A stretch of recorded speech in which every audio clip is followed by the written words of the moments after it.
It is 6:30 p.m. Your laptop is closed, but your mind is still in the Slack channel.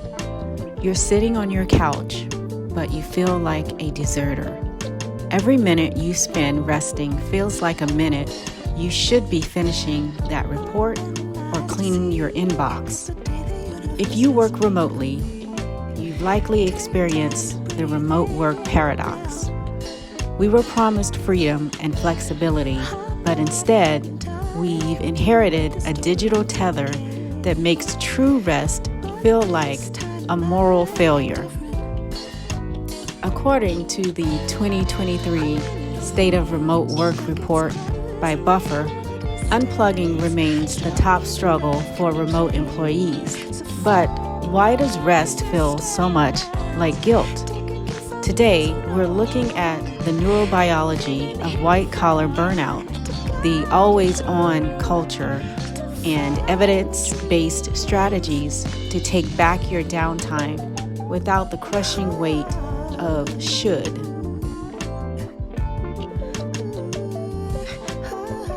In a traditional office, the commute serves as a limited space, a psychological buffer that signals to the brain that one mode is ending and another is beginning. When your office is your living room, that buffer vanishes. Psychologists call this boundary theory. Humans rely on environmental cues to regulate behavior.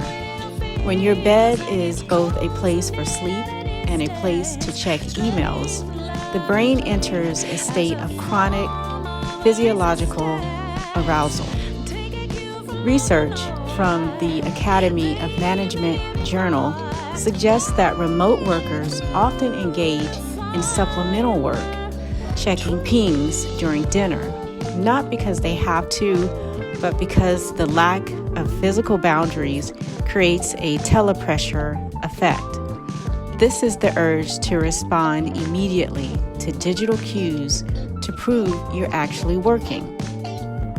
Then there's the Zeigarnik effect. This is a psychological phenomenon where our brains remember uncompleted tasks better than completed ones. In an office, leaving the building closes the loop. At home, the unfinished task is sitting just 10 feet away from you. Your brain stays in a high beta wave state, unable to drop into the restorative alpha waves required for true rest. Have you ever worked a 10-hour day, accomplished 20 tasks, and still felt like you did nothing? This is what journalist Anna Codrea-Rado calls productivity dysmorphia. It's the inability to see your own success. In a remote setting where there is no boss to give you a metaphorical pat on the back or colleagues to see you leaving for the day, we rely on internal validation. But for many high achievers, that internal bar is constantly moving. Modern remote work has turned presence into productivity. Because we aren't seen, we feel we must be ever present. This leads to performative work, staying active on Teams or Slack just to show a green dot. Science tells us this is cognitively draining. A study from Microsoft's Human Factors Lab found that back-to-back video meetings significantly increase brain stress. By the time you reach your rest period, your brain is too fried to actually enjoy it. To stop feeling guilty, we need to reframe what rest actually is. Rest is not the absence of work. It is a biological necessity for work to happen. Meet the default mode network. This is a network of interacting brain regions that becomes active when you are not focused on the outside world, when you're daydreaming, resting, or just doing nothing.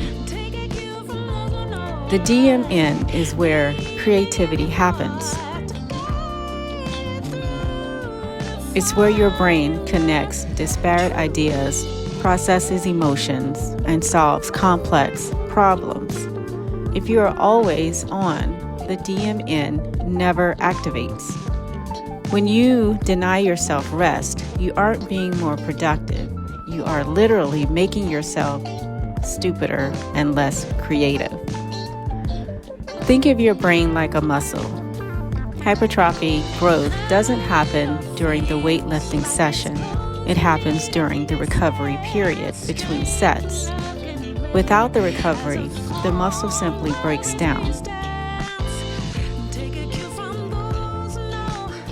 So, how do we fix this? We need more than just willpower. We need structural interventions. The shutdown ritual. Cal Newport, author of Deep Work, suggests a formal shutdown ritual. At the end of your day, check your calendar for tomorrow. Write down your top 3 tasks and then say out loud, "Schedule shutdown complete." This verbal cue tells your brain the Zeigarnik effect can be deactivated. The third space, the pseudo commute. Recreate the boundary. Spend 15 minutes at the end of your day doing something that involves physical movement, a walk around the block, a quick shower, or even just changing your clothes. This signals a transition from employee to human. Digital sunset. Statistics show that 80% of people check their phones within 15 minutes of waking up. Remote workers are worse. Implement a digital sunset. At a specific time, move your work devices to a different room, or better yet, a dedicated charging box out of sight. The 3x2 to 2x3 strategy. A new trend in remote productivity is the energy-based schedule. Instead of working 9 to 5, work in 3-hour sprints, followed by 2 hours of active rest, which can include chores, exercise, or reading. Research shows that the human brain can only sustain deep work for about 4 hours a day total.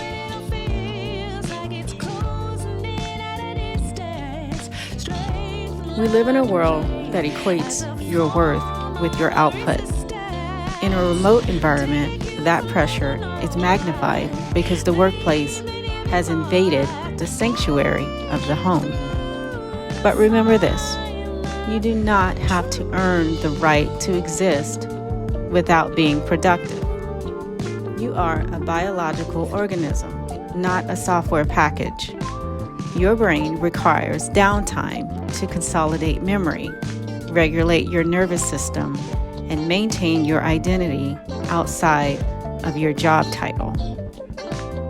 The next time you feel that pang of guilt while sitting on your porch or reading a book at 4 p.m., remind yourself, this is part of the work. By resting, you are performing the most essential task of all, maintaining the tool you use to live. If this helped you reframe your relationship with rest, smash the like button, subscribe, and click the bell so you never miss insights on remote work, productivity, deep work, attention management, and building systems that help you perform at your best without burning out. Thanks for watching. See you in the next video.